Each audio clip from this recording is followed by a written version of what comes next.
ಸಂದರ್ಭದಲ್ಲಿ special leave petition ಹಾಕುವಂತ ಸಂದರ್ಭದಲ್ಲಿ ಅಲ್ಲಿ ಏನಾಗಬಹುದು ಅಂತಕ್ಕಂಥದ್ದು ಈಗ ಕಾನೂನು ಸಚಿವರು ಅದಕ್ಕೆ ಅನುಮತಿ ಕೊಟ್ಟಿದ್ದಾರೆ. ಅದನ್ನ ಸದ್ಯದಲ್ಲೇ ನಾವಲ್ಲಿ SLP ಅನ್ನ ಫೈಲ್ ಮಾಡಿದ್ದೇವೆ. ಅಲ್ಲಿ ಏನು ನಮಗೆ ನ್ಯಾಯ ಸಿಗ್ಬೋದು ಅಂತಕ್ಕಂಥದ್ದು ಇವತ್ತು ನಮ್ಮ ಮುಂದೆ ಇರ್ತಕ್ಕಂಥದ್ದು.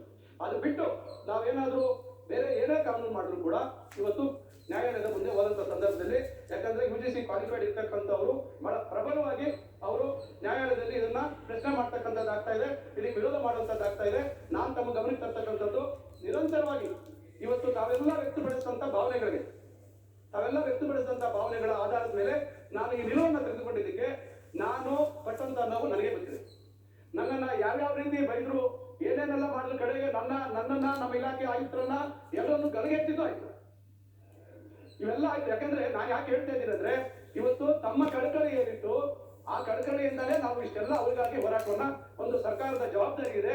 ಮಾನ್ಯ ಮುಖ್ಯಮಂತ್ರಿಗಳಲ್ಲಿ ಕೂಡ ನಾವು ಒಂದು ಸಂದರ್ಭದಲ್ಲಿ ಕೋರ್ಟ್ ಕೇಳ್ತು, ಏನಾದ್ರು ಇವರಿಗೆ ಮತ್ತಷ್ಟು ಅವಕಾಶ ಕೊಡ್ಲಿಕ್ಕೆ ಇದೆಯಾ ಅಂತಕ್ಕಂಥದ್ದು. ನಾನು ಮುಖ್ಯಮಂತ್ರಿಗಳನ್ನ ಕೇಳಿದಾಗ ಆಯ್ತು ಇನ್ನೊಂದೆರಡು ವರ್ಷ ನೆಕ್ಸ್ಟ್ ಮಾಡೋದಕ್ಕೆ ಅವಕಾಶ ಕೊಡೋಣ ಅಂತ ಹೇಳಿದಾಗ ಅದಕ್ಕೆ ಅಫಿಡವಿಟ್ ಹಾಕಿದ್ವಿ. ನಾವು ಅಫಿಡವಿಟ್ ಹಾಕಿದ್ವಿ. ಮಾನ್ಯ ಮುಖ್ಯಮಂತ್ರಿಗಳು ಹೇಳಿದ್ರು ಇಲ್ಲ ಮತ್ತೆ ಅವಕಾಶ ಕೊಡೋಣ, ನಾವು ಮತ್ತೆ ಪಾಪ ಅವ್ರು ಬೀದಿ ಬರೋದು ಬೇಡ ಅಂತಕ್ಕಂಥ ಮಾತು ಮಾನ್ಯ ಮುಖ್ಯಮಂತ್ರಿಗಳು ಹೇಳಿದ್ರು. ಅದನ್ನು ಪ್ರಯತ್ನ ಮಾಡಿದ್ರು. ಆದ್ರೆ ನಾವು ನ್ಯಾಯಾಲಯದ ಬಗ್ಗೆ ನಾನು ಏನು ಹೇಳಲಿಕ್ಕೆ ಆಗೋದಿಲ್ಲ. ಈ ರೀತಿ ಇರ್ತಕ್ಕಂಥದ್ದು ಇದು ನಮ್ಮ ಮುಂದೆ ಇರ್ತಕ್ಕಂಥ ಸವಾಲು. ಆದ್ರೂ ಕೂಡ ಇವತ್ತು ಸ್ಪೆಷಲ್ ಲೀವ್ ಪಿಟಿಷನ್ ಆಗ್ತಕ್ಕಂಥದ್ದು ಒಂದು ಕಡೆ UGCಯ ನಿಯಮಗಳ ಅಡಿಯಲ್ಲಿ ಇವತ್ತು ಕೆಲವರೆಲ್ಲ ಹೇಳ್ತಾ ಇದ್ರು ಕೆಲವೆಲ್ಲ ಬದಲಾವಣೆ ತರಬಹುದಂತ. ನಾನು ತಮ್ಮಲ್ಲಿ ವಿನಂತಿ ಮಾಡ್ಕೊಳ್ತೇನೆ, ತಾವು ಕೂಡ ತಮಗೆ ತಮ್ಮ ಒಂದು ಏನು ಯಾವ ಒಂದು ಅಧಿಕಾರ ಅಥವಾ ತಮ್ಮ ಒಂದು ಸಂಪರ್ಕಗಳನ್ನ ಬಳಸಿಕೊಂಡು ರವಿಕುಮಾರ್ ಅವರು, CT ರವಿ ಅವರು, ಇನ್ನ ಇಲ್ಲಿರ್ತಕ್ಕಂಥವ್ರೆಲ್ಲರೂ ತಾವು ಶಿಕ್ಷಣ ಸಚಿವರು ಯಾರು ಧರ್ಮೇಂದ್ರ ಪ್ರಧಾನ್ ಅವರಿಗೆ ಈ ಸಮಸ್ಯೆಯನ್ನ ಗಮನಕ್ಕೆ ತರುವಂತ ಪ್ರಯತ್ನ ಆಗ್ಬೇಕಾಗುತ್ತೆ. ಅಲ್ಲಿ UGCಯಲ್ಲಿ ಮಾನದಂಡಗಳಲ್ಲಿ ಸರಳ ಆದ್ರೆ ಮಾತ್ರ ಬಹುಶಃ ನಾವು ಸ್ಪೆಷಲ್ ರೂಲ್ಸ್ ಮಾಡುವಂತದಕ್ಕೆ ಸಾಧ್ಯ ಆಗುತ್ತೆ. ನಾವು ಏನೇ ಸ್ಪೆಷಲ್ ರೂಲ್ಸ್ ಮಾಡಿದ್ರು ಕೂಡ ಅದನ್ನ ನ್ಯಾಯಾಲಯ ಅದನ್ನ ತಡೆಯತಕ್ಕಂಥದ್ದು ಅಥವಾ ಅದನ್ನ ತಳ್ಳಾಗ್ತಕ್ಕಂಥ ಪರಿಸ್ಥಿತಿ ಆಗುತ್ತೆ. ಇದು ದಯವಿಟ್ಟು ನಾನು ಸದನ ಗಮನಕ್ಕೆ ತರಲಿಕ್ಕೆ ಬಯಸ್ತೇನೆ. MPhil ವಿಚಾರ ಹೇಳಿದ್ವಿ ನಾವು ಮಾರ್ಚ್ 28ನೇ ತಾರೀಕು UGCಗೆ ಕ್ಲಾರಿಫಿಕೇಶನ್ ಕೇಳಿದ್ವಿ. ಸುಮಾರು 2-3 ಸತಿ ಅವ್ರು ರಿಮೈಂಡರ್ ಮಾಡಿದ್ವಿ. ಮೊನ್ನೆ 24ನೇ ತಾರೀಕು ಬಹಳ ಸ್ಪಷ್ಟವಾಗಿ ಹೇಳ್ತಾರೆ, MPhil ಆದವರು ಕೂಡ ನೆಟ್ ಟು ಸ್ಲೆಟ್ ಎಕ್ಸಾಮ್ ಮಾಡಲೇಬೇಕು ಅಂತಕ್ಕಂಥದ್ದು 24ನೇ ತಾರೀಕು ನವೆಂಬರ್ ನಮಗೆ ಲಿಖಿತವಾಗಿ ಕಳಿಸ್ಕೊಟ್ಟಿದ್ದಾರೆ. ಈ ರೀತಿ ಏನೆಲ್ಲ ಪ್ರಯತ್ನ ಆಗ್ಬೇಕು ಈ ವಿಚಾರದಲ್ಲಿ ಮಾಡುವಂತದ್ದು ನಾವು ಮಾಡಿದ್ದೀವಿ. ಅದರಿಂದ ನಾನು ಸದನದ ಗಮನಕ್ಕೆ ತರ್ತಕ್ಕಂಥದ್ದು ಏನಿವತ್ತು ಅವರೆಲ್ಲರ ಸೇವೆ, ಯಾರು ಅದನ್ನ ನಾವು ಅವರ ಸೇವೆ ಬಗ್ಗೆ ಅಳಿಗರ್ತಕ್ಕಂಥದ್ದಿಲ್ಲ. ಅವರೆಲ್ಲರೂ ಬಹಳ ಪ್ರಾಮಾಣಿಕವಾಗಿ ಕೆಲಸವನ್ನ ನಿರ್ವಹಿಸಿದ್ದಾರೆ, ಸುಮಾರು ವರ್ಷಗಳು ಮಾಡಿದ್ದಾರೆ. ಬಹಳಷ್ಟು ಜನ ಇವತ್ತು ಪ್ರಾಯ ಜಾಸ್ತಿ ಆಗಿದೆ. ನಾವೀಗ ಕೆಲವರು ಏನು ಅಕಾಲಿಕ ಮರಣ ಹೊಂದಕ್ಕಂಥವ್ರಿಗೆ 5 ಲಕ್ಷ ಇಳಿಗಂಟು ಕೊಡುವಂತದ್ದು ಘೋಷಣೆ ಮಾಡಿದ್ವಿ, ಕೊಡುವಂತ ಕೆಲಸ ಆಗ್ತಾ ಇದೆ. ನಾವು 60 ವರ್ಷ ಪೂರೈಸಿದಂಥವ್ರಿಗೆ ಒನ್ ಟೈಮ್ ಏನೋ ಒಂದು 5 ಲಕ್ಷ ಇಳಿಗಂಟು ಕೊಡುವಂತದ್ದು ಮಾಡ್ತಾ ಇದ್ವಿ. ಈ ರೀತಿ ಹಲವಾರು ರೀತಿಯಲ್ಲಿ ಅವರಿಗೆ ಸಹಕಾರವನ್ನ ಕೊಡುವಂತದ್ದು, ಅವರ ಸೇವೆಗೆ ನಾವು ಗೌರವ ಕೊಡ್ತಕ್ಕಂಥ ಒಂದು ಪ್ರಯತ್ನವನ್ನು ನಮ್ಮ ಸರ್ಕಾರ ಮಾಡಿದ್ವಿ. ಅದರಿಂದ ಇವತ್ತು ಇಷ್ಟೆಲ್ಲ ನಾವು ಪ್ರಯತ್ನಗಳನ್ನ ಮಾಡೋದ್ರ ಜೊತೆಗೆ ಇವತ್ತು ಇದನ್ನೆಲ್ಲ ಮಾಡೋದ್ರ ಜೊತೆಗೆ ಈಗ ಮೊನ್ನೆ ಇತ್ತೀಚೆಗೆ ನಾವೀಗ ನಮ್ಮ ಸರ್ಕಾರ ಬಂದ ಮೇಲೆ ಸ್ಲೆಟ್ ಎಕ್ಸಾಮ್ 3 ಸತಿ ಮಾಡಿದ್ದೆವು. ನಮಗೆ ಗೊತ್ತಿದೆ, ಮೈಸೂರು ವಿಶ್ವವಿದ್ಯಾಲಯದಲ್ಲಿ ಆದಂತ ಗೊಂದಲದ ನಂತರ KEA ಮುಖಾಂತರ ಸ್ಲೆಟ್ ಎಕ್ಸಾಮ್ ಮಾಡಿದ್ದೆವು. ಈಗ ಮೊನ್ನೆ ಅದೊಂದು ಸಮಸ್ಯೆ ನಮ್ಮ ಮುಂದೆ ಬಂತು. ಸ್ಲೆಟ್ ಎಕ್ಸಾಮ್ ಆಯ್ತು, ಫಲಿತಾಂಶ ಬಂತು, 56% ವಿಚಾರ ಕೋರ್ಟ್ ಅಲ್ಲಿ ತಡೆಯಿರುವಂತದ್ದಾಯ್ತು. ಇವೆಲ್ಲದರ ನಡುವೆ ನಾವು ಕೌನ್ಸಿಲಿಂಗ್ ಪ್ರಾರಂಭ ಮಾಡಿದ್ವಿ. ನಮ್ಗೆ ಎಡಿಟ್ ಆಪ್ಷನ್ ಕೊಡಿ 2 ದಿವಸ ಅಂತಕ್ಕಂಥದ್ದು. ಇವೆಲ್ಲ ಈಗಾಗಲೇ ಮತ್ತೆ ಈಗ ಎಡಿಟ್ ಆಪ್ಷನ್ ಕೊಟ್ಟಿದ್ದೀವಿ. ಈಗ ಫಸ್ಟ್ ರೌಂಡ್ ಆದ್ಮೇಲೆ ಕೌನ್ಸಿಲಿಂಗ್ ಆದ್ಮೇಲೆ ಯಾರು ಸ್ಲೆಟ್ ಎಕ್ಸಾಮ್ ಅಲ್ಲಿ ಈಗಾಗಲೇ ಕೆಲಸ ಮಾಡ್ತಾ ಇರುವಂತವರು ಸುಮಾರು ಜನ ಏನು ಸ್ಲೆಟ್ ಎಕ್ಸಾಮ್ ಅಲ್ಲಿ ಉತ್ತೀರ್ಣರಾಗಿದ್ದಾರೆ, ಕ್ವಾಲಿಫೈ ಆಗಿದ್ದಾರೆ, ಅವರಿಗೆ ಎಡಿಟ್ ಆಪ್ಷನ್ ಕೊಟ್ಟು ಮತ್ತೊಂದು ಅವಕಾಶ ಅವ್ರು ಕೊಡುವಂತ ಪ್ರಯತ್ನ ಮಾಡ್ತಾ ಇದ್ದೀವಿ. ಅದರಿಂದ ಎಲ್ಲೆಲ್ಲೇ ಯಾವ್ಯಾವ ರೂಪದಲ್ಲಿ ಸಾಧ್ಯ ಆಗುತ್ತೆ ಅತಿಥಿ ಉಪನ್ಯಾಸಕರ ರಕ್ಷಣೆ ಮಾಡುವಂತ ಕೆಲಸವನ್ನ ನಾವು ಮಾಡ್ತಾ ಇದ್ದೇವೆ. ನಾವು ಕೂಡ ಬಹಳ ಈ ವಿಚಾರವನ್ನ ಗಂಭೀರವಾಗಿ ತೆಗೆದುಕೊಂಡಿದ್ದೇವೆ. ಬಹಳಷ್ಟು ಸಭೆಗಳನ್ನ ಮಾಡಿದ್ದೇವೆ. ನಾನು ಗೌರವಾನ್ವಿತ ಸದಸ್ಯರು ಹಲವಾರು ಬಾರಿ ಬಂದು ನನ್ನ ಹತ್ರ ಬಂದು ಅವರು ಮನವಿಗಳನ್ನು ಕೊಡುವಂತ ಸಂದರ್ಭದಲ್ಲಿ ಎಲ್ಲಾ ವಿಚಾರಗಳನ್ನ ಅವ್ರ ಜೊತೆ ನಾನು ಹಂಚ್ಕೊಂಡಿದ್ದೇನೆ. ಅದರಿಂದ ತಾವೆಲ್ಲರೂ ಹೇಳ್ತಾ ಇರ್ತಕ್ಕಂಥದ್ದು ನಾನು ಕೂಡ ಇದೇ ತಮ್ಮ ಭಾವನೆಗಳ ಒಂದು ಮುಖಾಂತರ ಅಥವಾ ಭಾವನೆಗಳ ಬಗ್ಗೆ ಕೂಡ ನನಗೂ ಅದೇ ಒಂದು ಭಾವನೆಗಳಿದೆ ಅಂತಕ್ಕಂಥದ್ದು ಈ ಸಂದರ್ಭದಲ್ಲಿ ನಾನು ಹೇಳ್ತಾ ಇದ್ದೇನೆ. ಅದರಿಂದ ಇವತ್ತು ಸರ್ವೋಚ್ಚ ನ್ಯಾಯಾಲಯದಲ್ಲಿ ಏನು ಒಂದು SLP ಆಗ್ತಾ ಇದೀವಿ, ಅದರ ಒಂದು ಏನು ಫಲಿತಾಂಶ ಬರ್ತದೆ ಅಂತಕ್ಕಂಥದ್ದು, ಔಟ್ಕಮ್ ಏನ್ ಬರ್ತದೆ ಅಂತಕ್ಕಂಥದ್ರ ಮೇಲೆ ಬಹುಶಃ ಇದನ್ನ ನಾವು ಪ್ರಯತ್ನ ಮಾಡ್ಬೋದು.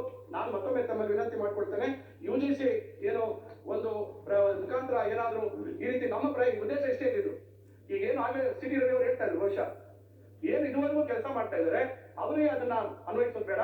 ಮುಂದೆ ಯಾರು ಹೆಚ್ಚುವರಿ ಈಗ ಉದಾಹರಣೆಗೆ 12,500 ಜನ ಅತಿಥಿ ಉಪನ್ಯಾಸಕರನ್ನು ತೆಗೆದುಕೊಳ್ತಾ ಇದ್ರು. ನಾವೇನು ಇವತ್ತು ಒಂದು ಕ್ಲಾಸ್ನ ಗರಿಷ್ಠ ಸಂಖ್ಯೆ ವಿದ್ಯಾರ್ಥಿಗಳ ಸಂಖ್ಯೆ 100 ಇತ್ತು. ನಾವು ಅದನ್ನ ವಿದ್ಯಾರ್ಥಿಗಳ ಹಿತದೃಷ್ಟಿಯಿಂದ ಮತ್ತು ಹಲವಾರು ಕಡೆ ಒಂದು ಆ ಕೊಠಡಿಯ ಸೈಜ್ ಕಮ್ಮಿ ಇರ್ತದೆ ಅಂತ ಹೇಳಿ ನಾವು ಏನ್ ಮಾಡಿದ್ವಿ, 75ಕ್ಕೆ ಗರಿಷ್ಠ 75 ಮಕ್ಕಳನ್ನ ನಾವು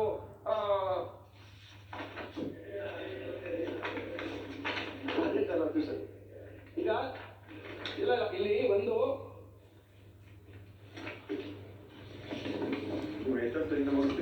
SLP UGC ನಾನ್ ಕ್ವಾಲಿಫೈಡ್ ಅವರು ಒಂದು ಗೆಸ್ಟ್ ಫ್ಯಾಕಲ್ಟಿ ಅವರು ಕೋರ್ಟ್ ಮುಂದೆ ಒಂದು SLP Naveen Nayak versus the state of Karnataka ಅಂತ ಹೇಳಿ ಇಲ್ಲಿ ಒಂದು ಹಾಕಿದಂಥದ್ದು ಈಗ 1/12/2025 ಇದು ಅಲ್ಲಿ ಡಿಸ್ಮಿಸ್ ಆಗಿದೆ ಅಂತಕ್ಕಂಥದ್ದು ಇದನ್ನ ಹೇಳ್ತಾ ಇದ್ದಾರೆ.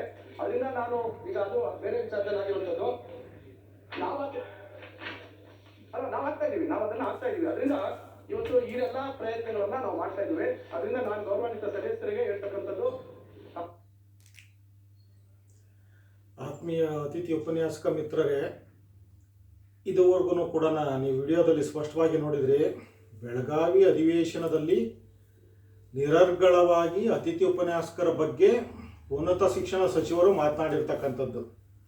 ಅದರಲ್ಲಿ ಅವರು ಸ್ಪಷ್ಟವಾಗಿ ಹೇಳ್ತಾರೆ, ನಾವು ಏನು 6600 ಜನರನ್ನು ನಾನ್ UGC ಅಂತ ಕರಿತೀವಿ, ಅವರನ್ನು ರಕ್ಷಣೆ ಮಾಡೋದಕ್ಕೆ ನಾವು ಡಬಲ್ ಬೆಂಚು ಸಿಂಗಲ್ ಬೆಂಚ್ ಆರ್ಡರ್ಗೆ ವಿರುದ್ಧವಾಗಿ ಚಾಲೆಂಜ್ ಮಾಡಿ ನಾವು ಸುಪ್ರೀಂ ಕೋರ್ಟ್ಗೆ SLPಯನ್ನು ಹಾಕ್ತೀವಿ ಅಂತ. ಆದರೆ ಇವತ್ತಿನವರೆಗೂ ಕೂಡ ಇವತ್ತು ತಾರೀಕು ಅಲ್ಲಿ 2 ತಿಂಗಳು ಕಳೆದು ಇವತ್ತು ಫೆಬ್ರವರಿ 18ನೇ ತಾರೀಕಿನಲ್ಲಿ ನಾನು ಈ ವಿಡಿಯೋವನ್ನು ಮಾಡ್ತಾ ಇರ್ತಕ್ಕಂಥದ್ದು ನೋಡಿ. ಇವತ್ತಿನವರೆಗೂ ಕೂಡ SLPಯನ್ನು ಆಯ್ಕೆ ಇಲ್ಲ. ನೀವು ನೋಡಿರಬೇಕು, ಡಬಲ್ ಬೆಂಚ್ನಲ್ಲಿ ಅವರು ವಕೀಲರು ಅಡ್ವೊಕೇಟ್ ಜನರಲ್ ಅವರು ಒಪ್ಕೊಂಡವ್ರೆ, ನಾವು SLPಯನ್ನು ಹಾಕೇ ಇಲ್ಲ ಅಂತೇಳಿ. ಯಾಕಂದರೆ ಅಲ್ಲಿ ಡಬಲ್ ಬೆಂಚ್ನಲ್ಲಿ ಹೈಕೋರ್ಟ್ ಜಡ್ಜ್ ಸಾಹೇಬರು ಸ್ಪಷ್ಟವಾಗಿ ಕೇಳ್ತಾರೆ, ನೀವು SLP ಹೋಗ್ತೀನಿ ಅಂತಂದರೆ ಇಲ್ಲಿಗೆ ಯಾಕೆ ಬಂದಿದ್ದೀರಿ ಅಂತ. ಅಂದರೆ ಈಗ ನಮಗೆ ಎಸೆನ್ಷಿಯಲ್ ಇದೆ, ಅವಶ್ಯಕತೆ ಇರ್ತಕ್ಕಂಥ ಕೆಲವು ಸಬ್ಜೆಕ್ಟ್ಗಳಿಗೆ ನೀವು ನಾನ್ UGCನಲ್ಲಿ ಪರ್ಮಿಷನ್ ಕೊಡಬೇಕು ಅಂತೇಳಿ. ನೋಡಿ, ಇವರು ಅತಿಥಿ ಉಪನ್ಯಾಸಕರನ್ನು ಹೊರಗೆ ತೆಗಿತಕ್ಕಂಥ ಒಂದು ಪ್ರಯತ್ನವನ್ನು ನಿರಂತರವಾಗಿ ಹಂತವಾಗಿ ಯಾವ ರೀತಿ ಸುಳ್ಳನ್ನು ಸತ್ಯ ಅಂತ ಹೇಳ್ಕೊಂಡು ನಮಿಸ್ಕೊಂಡು ಬರ್ತಕ್ಕಂಥ ಕೆಲಸವನ್ನು ಕಳೆದ ವರ್ಷದಿಂದ ಮಾಡ್ಕೊಂಡು ಬಂದರು ಅಂತಕ್ಕಂಥದ್ದು. ಮೊದಲು ಹೇಳ್ತಾರೆ 35,000ಕ್ಕಿಂತ ಹೆಚ್ಚು ಜನ ಇಲ್ಲಿ ಕ್ವಾಲಿಫೈಡ್ ಇದ್ದಾರೆ, ಅದರಿಂದ ನಾವು ಅವರನ್ನು ತೆಗೆದುಕೊಳ್ಬೇಕು ಅಂತೇಳಿ. ಆದರೆ ಇವತ್ತು ಅವರು ಮೊದಲು ಮತ್ತು 2ನೇ ಕೌನ್ಸಿಲಿಂಗ್ ಆದ ನಂತರ 3ನೇ ಕೌನ್ಸಿಲಿಂಗ್ನಲ್ಲೂ ಕೂಡ ಅವ್ರು ಇವತ್ತು ಏನು ಕೇಳ್ತಾವ್ರೆ, ನಾನ್ UGCನವ್ರು ನಮಗೆ ಬೇಕು ಪರ್ಮಿಷನ್ ಕೊಡಿ ಅಂತ ಕೇಳ್ತಾವ್ರೆ ಕೋರ್ಟ್ನಲ್ಲಿ. ಅಂತಂದರೆ 35,000 ಜನ ಕ್ವಾಲಿಫೈಡ್ನವ್ರು ಇದ್ಮೇಲೆ ಮತ್ತೆ ನಾನ್ UGCನವ್ರು ಏನಕ್ಕೆ ಬೇಕು, ಇದು ಒಂದು ಪ್ರಶ್ನೆ. ಆನಂತರ ಹೇಳ್ತಾರೆ SLP ಹಾಕ್ತೀವಿ, ಹೋಗ್ತೀವಿ ಅಂತೇಳಿ. ಆದರೆ ಇವತ್ತವರೆಗೂ ಕೂಡ ಸಚಿವರಾಗಲಿ, ಆಯುಕ್ತರಾಗಲಿ, ಅಡ್ವೊಕೇಟ್ ಜನರಲ್ ಆಗಲಿ SLPಯನ್ನು ಹಾಕಿರೋ ಬಗ್ಗೆ ಯಾವುದೇ ಸುದ್ದಿ ಇಲ್ಲ. ಆದರೆ ತಕ್ಷಣ ಯಾರೋ ಒಬ್ಬ Sanjeevaiah Naveen and team SLP ಹೋಗಿದ್ರು, ಅದು ಡಿಸ್ಮಿಸ್ ಆಗಿದೆ ಅಂತ ಹೇಳ್ತಾರೆ. ಎಂಥ ಒಂದು ಸುಳ್ಳದು. SLP ಹೋದಂಥ ಸಂದರ್ಭದಲ್ಲಿ ಅಲ್ಲಿ ಆರ್ಗ್ಯುಮೆಂಟ್ಸನ್ನೇ ಮಾಡಿದೆ, ಜಸ್ಟ್ ಫೈಲ್ ಮಾಡಿ ಅದನ್ನು ವಾಪಸ್ ಪಡ್ಕೊಂಡಿದ್ದಾರೆ, ಅದು ಡಿಸ್ಮಿಸ್ ಆಗಿಲ್ಲ. ಅದು ಸಚಿವರು ಮತ್ತು ಆಯುಕ್ತರು ಮತ್ತು ಅಡ್ವೊಕೇಟ್ ಜನರಲ್ ಅವರ ಗಮನಕ್ಕೆ ತರೋದಕ್ಕೆ ಬಯಸ್ತಾ ಇದ್ದೀನಿ. ಆ ನಂತರ ನಮಗೆ ಸಂಬಂಧ ಇಲ್ಲದೆ ಇರತಕ್ಕಂಥ ಒಂದು ಕೇಸು ಸಿಂಗಲ್ ಬೆಂಚು ಮತ್ತು ಡಬಲ್ ಬೆಂಚು 23/600/2023 ಒಂದು, ಇನ್ನೊಂದು 1537 ಈ ಕೇಸಿಗೆ ಸಂಬಂಧಪಟ್ಟಂಗೆ ಸಿಂಗಲ್ ಬೆಂಚು ಡಬಲ್ ಬೆಂಚು ಇವೆರಡು ರಿಟ್ ಪಿಟಿಷನ್ಗೆ ಸಂಬಂಧಪಟ್ಟಂಗೆ ಇವ್ರು ಹೇಳ್ತಾರೆ UGC ಕ್ವಾಲಿಫೈಡ್ನವ್ರನ್ನ ಮಾತ್ರ ನಾವು ತೆಗೆದುಕೊಳ್ತೀವಿ ಅಂತೇಳಿ. ಆದರೆ ಇವತ್ತಿನವರೆಗೂ ಕೂಡ ಅವರು ಭಾಳಷ್ಟು ಸಬ್ಜೆಕ್ಟ್ಗೆ UGC ಕ್ವಾಲಿಫೈಡ್ನವರು ಸಿಕ್ಕಿಲ್ಲ ಅನ್ನೋ ಒಂದು ಕಾರಣಕ್ಕೆ ಪದೇ ಕೋರ್ಟ್ಗೆ ಹೋಗ್ತಾರೆ. ಎಮರ್ಜೆನ್ಸಿ ಇದೆ, ಈ ಸೆಮಿಸ್ಟರ್ ನಮಗೆ ಬೇಕೇ ಬೇಕು, ಅದಕ್ಕೆ ನಮಗೆ ಅವಕಾಶ ಮಾಡಿಕೊಡಿ ಅಂತೇಳಿ. ಅಂದರೆ ಇವರು ಎಷ್ಟು ಸುಳ್ಳನ್ನು ವಿದ್ಯಾವಂತರಿಗೆ, ನಮ್ಮಂತ 15-20 ವರ್ಷ ಸರ್ವಿಸ್ ಮಾಡಿರ್ತಕ್ಕಂಥವ್ರಿಗೆ ಸುಳ್ಳನ್ನು ಹೇಳಿ ನಂಬಿಸ್ತಾವ್ರೆ ಅಂತಂದರೆ ಕೋರ್ಟ್ ಆದೇಶವನ್ನು ಇವರು ತಪ್ಪಾಗಿ ಅರ್ಥೈಸ್ಕೊಂಡು ಸಿಂಗಲ್ ಬೆಂಚು ಡಬಲ್ ಬೆಂಚು ನ್ಯಾಯಾಧೀಶರು ನಮ್ಮ ಪರವಾಗಿ ಸ್ಪಷ್ಟವಾಗಿ ತೀರ್ಪನ್ನು, ನ್ಯಾಯವನ್ನು ಕೊಟ್ಟಿರ್ತಕ್ಕಂಥ ಸಂದರ್ಭದಲ್ಲೂ ಕೂಡ ಇವರು ನಮ್ಮನ್ನು ತಪ್ಪು ದಾರಿಗೆ ಎಳಿತಕ್ಕಂಥದ್ದು, ನಮ್ಮನ್ನು ಅನರ್ಹರು ಅಂತೇಳಿ ಹಣಪಟ್ಟಿ ಕೊಟ್ಟಿರ್ತಕ್ಕಂಥದ್ದು, 2 ತಿಂಗಳಾದ್ರೂ ಕೂಡ ಇವತ್ತು ನಮ್ಮ ಬಗ್ಗೆ ಯಾವುದೇ ರೀತಿ ಸಿಹಿ ಸುದ್ದಿಯನ್ನು ಕೊಡದೇ ಇರತಕ್ಕಂಥದ್ದು. ಒಬ್ಬ ಉನ್ನತ ಶಿಕ್ಷಣ ಸಚಿವರಾಗಿ, ಆಯುಕ್ತರಾಗಿ ಒಂದು ಇಲಾಖೆಯಲ್ಲಿ 20 ವರ್ಷದಿಂದ ನಿಯತ್ತಾಗಿ ಕೆಲಸ ಮಾಡ್ಕೊಂಡು ಹೋಗ್ತಾ ಇರ್ತಕ್ಕಂಥವ್ರನ್ನ ಇವತ್ತು ಏಕಾಏಕಿ ಆಚೆ ತೆಗೆದಿದ್ದು ಮಹಾನ್ ಸಾಧನೆ ನಾವು ಮಾಡಿದ್ದೀವಿ ಅಂತೇಳಿ ಘಂಟಾಘೋಷವಾಗಿ ಹೇಳ್ತಾರೆ. ಮೇಲ್ಮನೆಯಲ್ಲಿ ಇವರು ಅರ್ಧ ಗಂಟೆ ಭಾಷಣವನ್ನು ಮಾಡ್ತಾರೆ.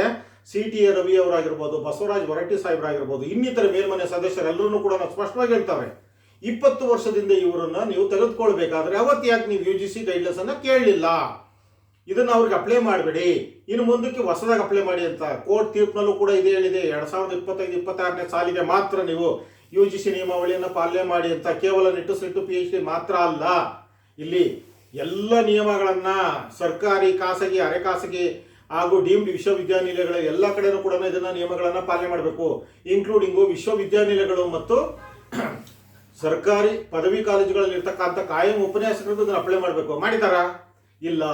2009 ಬ್ಯಾಚ್ನವರು 885 ಜನ ಟಿಲ್ ಟುಡೇ ಇವತ್ತೂ ಕೂಡ ಅವರು ಕೇವಲ ಎಂಪಿಲ್ ಬೇಸ್ ಮೇಲೆ UGC ಮುಖಾಂತರವಾಗಿ ವೇತನವನ್ನು ಪಡ್ಕೊಳ್ತಾವ್ರೆ. 2017-18ರಲ್ಲಿ ಆಡಿಟರ್ ಜನರಲ್ ಸಾಹೇಬ್ರವರು ಕೊಟ್ಟಿರ್ತಕ್ಕಂಥ ವರದಿನಲ್ಲಿ ಸ್ಪಷ್ಟವಾಗಿದೆ, ಇವರು ನೆಟ್ಟು ಸಿಟ್ಟು PhD ಆಗದಲ್ಲೇ ಇವರು ಇವತ್ತು UGC ವೇತನ ಪಡ್ಕೊಳ್ತಾವ್ರೆ ಅಂತೇಳಿ. ಅದ್ರ ಬಗ್ಗೆ ಇವರು ಕ್ರಮ ಇಲ್ಲ. ಆದರೆ ನಾನ್ UGCನವ್ರ ಬಗ್ಗೆ ಇವರು ಏನು ಇಲ್ಲದೆ ಇರತಕ್ಕಂಥ ಎಲ್ಲ ರೀತಿಯ ಕಾನೂನುಗಳನ್ನು ಇವತ್ತು ಪ್ರಯೋಗ ಮಾಡ್ತಾ ಇರ್ತಕ್ಕಂಥದ್ದು. ಇದ್ರ ಉದ್ದೇಶ ಏನು? ಅತಿಥಿ ಉಪನ್ಯಾಸಕರನ್ನ ಇವರು ಸಮಾಧಿ ಕಟ್ತಕ್ಕಂಥ ಕೆಲಸವನ್ನ ಮಾಡ್ತಾ ಇರ್ತಕ್ಕಂಥದ್ದು, ವಿದ್ಯಾವಂತರನ್ನ ಮೂರ್ಖರನ್ನ ಮಾಡ್ತಾ ಇರ್ತಕ್ಕಂಥದ್ದು, ಹೈಕೋರ್ಟ್ ನ್ಯಾಯಾಧೀಶರನ್ನೇ ಇವರು ಅವರ ತೀರ್ಪುಗಳನ್ನೇ ಇವರು ತಪ್ಪಾಗಿ ಅರ್ಥೈಸ್ತಾ ಇರ್ತಕ್ಕಂಥದ್ದು. ನಾವೇನೋ ಮಹಾನ್ ಸಾಧನೆ ಮಾಡಿದ್ದೀವಿ, UGC ನಿಯಮವನ್ನು ಪಾಲನೆ ಮಾಡಿದ್ದೀವಿ, ಇವರೆಲ್ಲರಿಗೂ ನ್ಯಾಯ ಕೊಟ್ಟಿದ್ದೀವಿ, ಇವ್ರಿಗೆ ಇವತ್ತು ನಾವು ರಕ್ಷಣೆ ಮಾಡ್ತಾ ಇದ್ದೀವಿ, ಉನ್ನತ ಶಿಕ್ಷಣ ಇಲಾಖೆಯಲ್ಲಿ ನಾವು ಸರ್ಕಾರಿ ಪದವಿ ಕಾಲೇಜುಗಳಲ್ಲಿ ಕ್ವಾಲಿಟಿ ಮುಖಾಂತರವಾಗಿ ಎಜುಕೇಶನ್ ಅನ್ನು ಕೊಡ್ತಾ ಇದ್ದೀವಿ ಅಂತ ಬರೀ ಸುಳ್ಳನ್ನೇ ಇವರು ಪದೇ ಪದೇ ನಿರಂತರವಾಗಿ 100 ಬಾರಿ ಸುಳ್ಳು ಹೇಳಿದ್ರೆ ಅದೇ ಸತ್ಯ ಆಗ್ಬಿಡುತ್ತೆ ಅಂತೇಳಿ ಅದನ್ನೇ ಹೇಳ್ತಾವ್ರೆ. ಕಳೆದ 1 ವರ್ಷದಿಂದ ಅವ್ರು ಹೇಳ್ತಾ ಇರ್ತಕ್ಕಂಥದ್ದು ಬರೀ ಇದೇ ಸುಳ್ಳು. ಅವರೇ ಹೇಳ್ತಾರೆ SLP ಹೋಗ್ತೀವಿ ಅಂತ, ಹೋಗಿಲ್ಲ. SLP ಹೋದ್ರೆ ಯಾರನ್ನೂ ತೆಗೆಯುವಂಥ ಅವಶ್ಯಕತೆನೇ ಬರೋದಿಲ್ಲ. 7ನೇದು, ಹಳಬರಿಗೆ ಈಗಾಗಲೇ ಕಾರ್ಯನಿರ್ವಹಣೆ ಮಾಡ್ತಾ ಇರ್ತಕ್ಕಂಥವ್ರಿಗೆ ಇದನ್ನ ಅನ್ವಯ ಮಾಡೋದಕ್ಕೆ ಬರೋದಿಲ್ಲ, ಆದರೂ ಕೂಡ ಮಾಡಿ 6600 ಜನ ತೆಗೆದಾಕ್ತಾರೆ. ಮತ್ತೆ ಹೇಳ್ತಾರೆ 3 ವರ್ಷದಲ್ಲಿ ಹಳೆಯ ಸರ್ಕಾರ ಮಾಡಿರ್ತಕ್ಕಂಥ ಆದೇಶಕ್ಕೆ ನಾವು ಅನುಗುಣವಾಗಿ ಏನು UGC ಇವ್ರು ಯಾರು ಪ್ರಕಟಿಲ್ಲ ಅವ್ರು ನಾಚಿ ಆಗ್ತೀವಿ ಅಂತ ಹೇಳ್ತಾರೆ. ಹಳೆಯ ಸರ್ಕಾರ ಮಾಡಿದ ಆದೇಶ ಏನು? NEP-ಯನ್ನು ಜಾರಿ ಮಾಡಬೇಕು ಅಂತ. NEP-ಯನ್ನು ಯಾಕೆ ರದ್ದು ಮಾಡಿದ್ರು? NEP-ನ ರದ್ದು ಮಾಡೋದಕ್ಕೆ ಇವರಿಗೆ ಸಾಧ್ಯ ಆಗ್ತದೆ, ಆದರೆ ಅನರ್ಹರು ಅಂತ ಏನು ಹಣೆಪಟ್ಟಿ ಕಟ್ಟವ್ರೆ ಅವ್ರಿಗೆ ಮುಂದಿನ 3 ವರ್ಷ ಅವಕಾಶ ಕೊಡಬೇಕು ಅಂತ CM ಹೇಳವ್ರೆ ಅಂತ ಹೇಳ್ತಾರೆ. ಆ ಅವಕಾಶವನ್ನು ಕೊಡೋದಕ್ಕೆ ಇವರು ಸಿದ್ಧ ಇಲ್ಲ. ಅಂದ್ರೆ ಪ್ರತಿಯೊಂದನ್ನು ಕೂಡ ಇಲ್ಲಿ ಸುಳ್ಳಿನ ಮೇಲೇನೆ ಮತ್ತೆ ಮತ್ತೆ ಸುಳ್ಳು ಹೇಳ್ತಾನೆ ಇವ್ರು ಏನ್ ಮಾಡ್ತಾವ್ರೆ, ವಿದ್ಯಾವಂತರನ್ನ, ಪತ್ರಕರ್ತರನ್ನ, ಪ್ರಜಾಪ್ರಭುತ್ವ ವ್ಯವಸ್ಥೆಯಲ್ಲಿ ಇರ್ತಕ್ಕಂಥ ನಾಗರಿಕರನ್ನ ಎಲ್ಲರನ್ನೂ ಕೂಡ ಸುಳ್ಳು ಹೇಳಿ ನಂಬಿಸೋ ಮುಖಾಂತರವಾಗಿ ಇವರು ಮಹಾನ್ ಸಾಧನೆ ಮಾಡಿದೀವಿ ಅಂತೇಳಿ ಘಂಟಾಘೋಷವಾಗಿ ಸದನದ ಒಂದು ಘನತೆ ಗೌರವವನ್ನು ತೆಗೆದಿರ್ತಕ್ಕಂಥದ್ದು, ಪ್ರಜಾಪ್ರಭುತ್ವ ವ್ಯವಸ್ಥೆಯಲ್ಲಿ ಇರ್ತಕ್ಕಂಥ ಒಂದು ನೈಜ ವಿದ್ಯಾವಂತ ನಾಗರಿಕರನ್ನ ಇವತ್ತು ದಿಕ್ಕು ತಪ್ಪಿಸ್ತಾ ಇರ್ತಕ್ಕಂಥದ್ದು, ಇಷ್ಟೆಲ್ಲ ಮಾಡಿರ್ತಕ್ಕಂಥದ್ದು. ಅದಕ್ಕೋಸ್ಕರ ನಾನು ಹೇಳ್ತೀನಿ, SLP-ಯನ್ನು ಹೋಗ್ಲೇಬೇಕಾಗಿರ್ತಕ್ಕಂಥದ್ದು ಅನ್ನೋದಾಗಿದ್ರೆ ಅದಕ್ಕೆ ಅಧಿಕೃತವಾಗಿರ್ತಕ್ಕಂಥ ಹೈಕೋರ್ಟ್ಗೆ, ಸುಪ್ರೀಂ ಕೋರ್ಟ್ಗೆ ನೀವು ಪಿಟಿಷನ್ ಹಾಕಿದ್ದು ಅನ್ನತಕ್ಕಂಥದ್ರೆ ಅದನ್ನು ದಾಖಲೆ ಕೊಡಿ. ಯಾವುದನ್ನೂ ಕೂಡ ಮಾಡ್ತಾನೆ ಬರೀ ಸುಳ್ಳನ್ನೇ ಹೇಳ್ಕೊಂಡು ಎಷ್ಟು ದಿನ ನೀವು ಜಯವನ್ನು ಸಾಧಿಸ್ತೀರಿ? ಇದರಿಂದ ಏನು ಪಡ್ಕೊಳ್ತೀರಿ? ನೀವು ಕೇವಲ ಪ್ರಜಾಪ್ರಭುತ್ವ ವ್ಯವಸ್ಥೆಯಲ್ಲಿ ಅತಿ ಹೆಚ್ಚು ಓಟನ್ನು ಪಡ್ಕೊಂಡು ಬಂದಿರೋ ಒಂದೇ ಕಾರಣಕ್ಕೆ ನೀವು MLA ಆಗಿ ಆಯ್ಕೆ ಆಗ್ತೀರಿ. ಆ ಮುಖಾಂತರವಾಗಿ ಮುಖ್ಯಮಂತ್ರಿ ಅವರ ಒಂದು ವಿಶೇಷವಾಗಿರ್ತಕ್ಕಂಥ ಸಂವಿಧಾನದ ಪರಮಾಧಿಕಾರಕ್ಕೆ ಅನುಗುಣವಾಗಿ ಅವರು ನಿಮ್ಮನ್ನು ಉನ್ನತ ಶಿಕ್ಷಣ ಸಚಿವರನ್ನ ಆಯ್ಕೆ ಮಾಡ್ತಾರೆ. ಹಾಗಾದ್ರೆ ನಿಮಗೆ ಉನ್ನತ ಶಿಕ್ಷಣ ಸಚಿವರಾಗೋದಕ್ಕೆ ನಿಮ್ಗೆ ಯಾವ ಅರ್ಹತೆ ಇದೆ? ಅದೇ ರೀತಿಯಾಗಿ ನಿಮ್ಮ ಸೇವಾ ಹಿರಿತನ ಏನಿದೆ, ನೀವು ಪಕ್ಷಕ್ಕೆ ಏನು ಮಾಡಿರ್ತೀರಿ ಅದರ ಆಧಾರದ ಮೇಲೆ ತಾನೇ ನಿಮಗೆ ಒಂದು ಸಚಿವ ಪದವಿ ಸ್ಥಾನವನ್ನ ಸೇವೆ ಆಧಾರದ ಮೇಲೆ ಕೊಟ್ಟಿರ್ತಕ್ಕಂಥದ್ದು. ಈ ರೀತಿ ಪ್ರತಿಯೊಬ್ಬರಿಗೂ ಕೂಡ ಅವರವರ ಸೇವೆ ಆಧಾರದ ಮೇಲೆ ಕಂಡ್ರೆ ಕೆಲಸವನ್ನ ಕೊಡ್ತಕ್ಕಂಥದ್ದು. ಹಳಬರಿಗೆ ಕೆಲಸ ಮಾಡ್ತಾ ಇರ್ತಕ್ಕಂಥವ್ರಿಗೆ ನೀನು ಎಲಿಜಿಬಿಲಿಟಿ ಮಾಡ್ಕೊಂಡು ಬಾ, ಅವು ನೀನು ಒಳಗೆ ತಗೊಳ್ತೀನಿ ಅಂತೇಳಿ ನೀವೇ ಹೇಳ್ತೀರಿ. ಈಗಾಗಲೇ ಭಾಳ ಜನ ನಿವೃತ್ತಿ ಅಂಚಿನಲ್ಲಿ ಅವ್ರೆ ಅಂತೇಳಿ ಅವ್ರಿಗೆ ನೀವು ನೆಟ್ಟು ಪಾಸ್ ಮಾಡ್ಕೊಂಬನ್ನಿ, ಕೆಲಸ ಕೊಡ್ತೀನಿ ಅಂತೇಳಿ ಕೆಲಸ ಕಾಯಂ ಕೊಡ್ತಾ ಇದ್ದೀರಾ ನೀವು? ತಾತ್ಕಾಲಿಕ ಹುದ್ದೆ ಅಂತೀರಿ ಒಂದ್ ಕಡೆ, ಇನ್ನೊಂದು ಕಡೆ ಫುಲ್ ಟೈಮ್ UGC ಪ್ರಕಾರ ಫುಲ್ ಟೈಮ್ ತಗೊಂಡಿದ್ದೀರಿ. UGC ವೇತನ ಕೊಡಿ ಅಂತಂದ್ರೆ ಗೆಟ್ ಫ್ಯಾಕ್ಟರಿ ಕೊಡಲ್ಲ ಅಂತೀರಿ. ಯಾವುದನ್ನೂ ಕೂಡ ಸರಿಯಾಗಿ ಪಾಲನೆ ಮಾಡ್ದಲೆ ನಾವು ಕೋಟಾದೇಶ ಅಂತೇಳಿ ಎಷ್ಟು ದಿನ ಈ ಸುಳ್ಳನ್ನು ಹೇಳ್ತೀರಾ? ನೋಡಿ, 50 ವರ್ಷದವರೆಗೂ ಕೂಡ ಭಾರತದಲ್ಲಿ ಶಿಕ್ಷಣ ವ್ಯವಸ್ಥೆ ಆಯಾಯ ಸಮಯ ಸಂದರ್ಭ ಪರಿಸ್ಥಿತಿಗೆ ಅನುಗುಣವಾಗಿ ಅವತ್ತಿನ ಕಾನೂನುಗಳಿಗೆ ಮಾತ್ರ ಅದು ಜಾರಿಯಾಗಬೇಕೇ ಹೊರತು ಇಂದಿನ ಸೇವಾ ನಿರತರಿಗೆ ಇವತ್ತಿನ ಆದೇಶಗಳನ್ನು ಯಾವುದೇ ರೀತಿಯೂ ಕೂಡ ಅನ್ವಯ ಮಾಡ್ತಕ್ಕಂಥದ್ದು ತಪ್ಪು ಅಂತೇಳಿ ಎಲ್ರಿಗೂ ಕೂಡ ಗೊತ್ತು. ಒಬ್ಬ ತಾತ್ಕಾಲಿಕ ನೌಕರನ ತೆಗೆದು ಇನ್ನೊಬ್ಬ ತಾತ್ಕಾಲಿಕ ನೌಕರನ ನೇಮಕ ಮಾಡ್ಕೋಬಾರ್ದು ಅಂತಕ್ಕಂಥ ಸುಪ್ರೀಂ ಕೋರ್ಟ್ ಆದೇಶ ಇದೆ, ಉಲ್ಲಂಘನೆ ಮಾಡಿದ್ರ. ಸಂವಿಧಾನದ ಮೂಲಭೂತ ಹಕ್ಕು 14ನೇ ವಿಧಿ ಸಮಾನ ಕೆಲಸಕ್ಕೆ ಸಮಾನ ವೇತನ. ಕಾಯಂನವ್ರು 16 ಗಂಟೆ ಮಾಡ್ತಾರೆ, ನಾವು 15 ಗಂಟೆ ಮಾಡ್ತೀವಿ, ಸಮಾನ ವೇತನ ಕೊಡ್ತಾ ಇಲ್ಲ, ಅದು 2ನೇದು. 21ನೇ ವಿಧಿಯ ಪ್ರಕಾರ ಉದ್ಯೋಗದ ಹಕ್ಕು, ಪ್ರತಿ ವರ್ಷ ಎಷ್ಟು ಹುದ್ದೆಗಳು ನಿವೃತ್ತಿ ಆಗ್ತವೆ, ಆ ನಿವೃತ್ತಿಗೆ ಸಂಬಂಧಪಟ್ಟಂಗೆ ನೇಮಕಾತಿಯನ್ನು ಮಾಡ್ಕೊಳ್ತಾ ಇಲ್ಲ. ಉಪನ್ಯಾಸಕರಾಗಿ ನೇಮಕ ಮಾಡ್ಕೊಂಡಿರ್ತಕ್ಕಂಥವ್ರು 75ರಿಂದ 150 ಜನರನ್ನ ವಿಶೇಷ ಅಧಿಕಾರಿಗಳು ಅಂತೇಳಿ ಅವ್ರನ್ನ ಗುಮಾಸ್ತ ಕೆಲಸ ಮಾಡ್ತಾ ಇದ್ದೀರಾ. ಅವ್ರಿಗೆ UGC ವೇತನ ಕೊಡ್ತೀರಾ. ಖಾಸಗಿ ಕಾಲೇಜುಗಳಲ್ಲಿ, ವಿಶ್ವವಿದ್ಯಾನಿಲಯಗಳಲ್ಲಿ ಕೆಲಸ ಮಾಡ್ತಾ ಇರ್ತಕ್ಕಂಥವ್ರಿಗೆ UGC ನಿಯಮದ ಪ್ರಕಾರವಾಗಿ 62 ವರ್ಷ ಸರ್ವಿಸ್ ಇದೆ. ನೀವು ಸರ್ಕಾರಿ ಕಾಲೇಜಿನಲ್ಲಿ ಇರ್ತಕ್ಕಂಥ ಉಪನ್ಯಾಸಕರಿಗೆ 62 ವರ್ಷ ಸೇವಾವಧಿಯನ್ನು ಹೆಚ್ಚಿಗೆ ಮಾಡೇ ಇಲ್ಲ. ಹೀಗಾಗಿ ಎಲ್ಲದನ್ನೂ ಕೂಡ ಸುಳ್ಳಿನ ಮುಖಾಂತರ ಸತ್ಯವನ್ನ ನಾವು ಮಾಡ್ತಾ ಇದ್ದೀವಿ ಅಂತೇಳಿ ನಂಬಿಸ್ತೀರಾ? ಪ್ರಜಾಪ್ರಭುತ್ವ ವ್ಯವಸ್ಥೆಯಲ್ಲಿ ಟೀಕೆಗಳು ಬರ್ತಕ್ಕಂಥದ್ದು ಸರ್ವೇ ಸಾಮಾನ್ಯ. ಅದನ್ನು ಸದನದಲ್ಲಿ ಹೇಳ್ತೀರಿ, ನನ್ನನ್ನು ಮತ್ತು ಆಯುಕ್ತರನ್ನ ಇವರು ನೇಣಾಕ್ಬಿಟ್ರು, ಅವಮಾನ ಮಾಡಿಬಿಟ್ರು, ಬೈದ್ಬಿಟ್ರು ಅಂತೇಳಿ. ನೋಡ್ರಿ, ಸಾರ್ವಜನಿಕ ವ್ಯಕ್ತಿ ಆದಂಥ ಸಂದರ್ಭದಲ್ಲಿ ಟೀಕೆಗಳು ಬರೋ ಸರ್ವೇ ಸಾಮಾನ್ಯ. ನಾವು ಸರಿಯಾಗಿ ಕೆಲಸ ಮಾಡಿದರೆ ಟೀಕೆಗಳು ಯಾಕೆ ಬರ್ತವೆ? ಅಂದರೆ ಟೀಕೆ ಬರ್ತಾ ಇರೋ ಉದ್ದೇಶ ಏನು, ನಿಮ್ಮ ಒಂದು ಜವಾಬ್ದಾರಿಯನ್ನು ನೀವು ಸರಿಯಾಗಿ ನಿರ್ವಹಣೆ ಮಾಡಿಲ್ಲ ಅಂತಕ್ಕಂಥದ್ದು. ಅದಕ್ಕೋಸ್ಕರ ಈಗಲೂ ಕೂಡ ನಾನು ನಿಮ್ಮಲ್ಲಿ ಮುಖ್ಯಮಂತ್ರಿಗಳಲ್ಲಿ ಕಾನೂನು ಸಚಿವರಲ್ಲಿ ಕೂಡ ಹೇಳಿದ್ದಾರೆ, ಒಪ್ಪಿಗೆ ಕೊಟ್ಟವ್ರು ನಿಮಗೆ 2018 ಕೂಡ ಕೇವಲ PG ಪರ್ಸೆಂಟೇಜ್ ಇತ್ತು, ಎಲ್ಲರೂ ನೆಟ್ಟಿಸೆಂಟ್ PhD ಇರಲೇ ಇಲ್ಲ ಅಂತೇಳಿ. ಆದರೆ ಇವತ್ತಿನ ಆದೇಶವನ್ನು ಹಿಡ್ಕೊಂಡು ನೀವು ಇವರನ್ನು ಏಕೈಕಿ 6600 ಜನರನ್ನ ಬೀದಿ ಪಾಲ್ ಮಾಡಿ ಅನರ್ಹ ಅಂತ ಹಣೆಪಟ್ಟಿಗೆ ಮಹಾನ್ ಸಾಧ್ಯ ಮಾಡಿದ್ದೀನಿ ಅಂತೇಳಿ ಇವತ್ತು ನಾವು ಘಂಟಾಘೋಷವಾಗಿ ನಾವು ಏನೋ ಮಾಡ್ತಾ ಇದ್ದೀವಿ ಉನ್ನತ ಶಿಕ್ಷಣದಲ್ಲಿ ದಾಖಲೆ ಅಂತೇಳಿ. ಆದರೆ ಯಾವತ್ತೂ ಹೇಳ್ತೀನಿ ಕೇಳಿ, ಇದು ಶಾಶ್ವತ ಅಲ್ಲ, ಅಧಿಕಾರ ಶಾಶ್ವತ ಅಲ್ಲ. ಎಲ್ರಿಗೂ ಕೂಡ ಒಂದಲ್ಲೋ ಒಂದು ದಿನ ಬದಲಾವಣೆ ಅಂತಕ್ಕಂಥದ್ದು ಬಂದೇ ಬರುತ್ತೆ. ಆ ಬದಲಾವಣೆ ಜಗದ ನಿಯಮ. ಆ ಸಂದರ್ಭದಲ್ಲಿ ನಾವು ಕೂಡ ಸುಪ್ರೀಂ ಕೋರ್ಟ್ಗೆ SLPಯನ್ನು ಹೋಗ್ತೀವಿ. ನಮ್ಮ ಸಿಂಗಲ್ ಬೆಂಚ್ ಡಬಲ್ ಬೆಂಚ್ ನಮ್ಮ ಕೇಸ್ ಏನಿದೆ ಈಗಲೂ ಕೂಡ ಸಂಬಂಧ ಇಲ್ಲದ ಕೇಸಿಗೆ ಸಂಬಂಧಪಟ್ಟಂಗೆ ನಮ್ಮ ತೆಗೆದಾಕಿದ್ದೀರಿ. ನಮಗೆ ತಡೆಯಾಜ್ಞೆ ಸ್ಟೇ ಇದೆ, ನಮ್ಮ ಮುಂದುವರಿಕೆ ಇದೆ.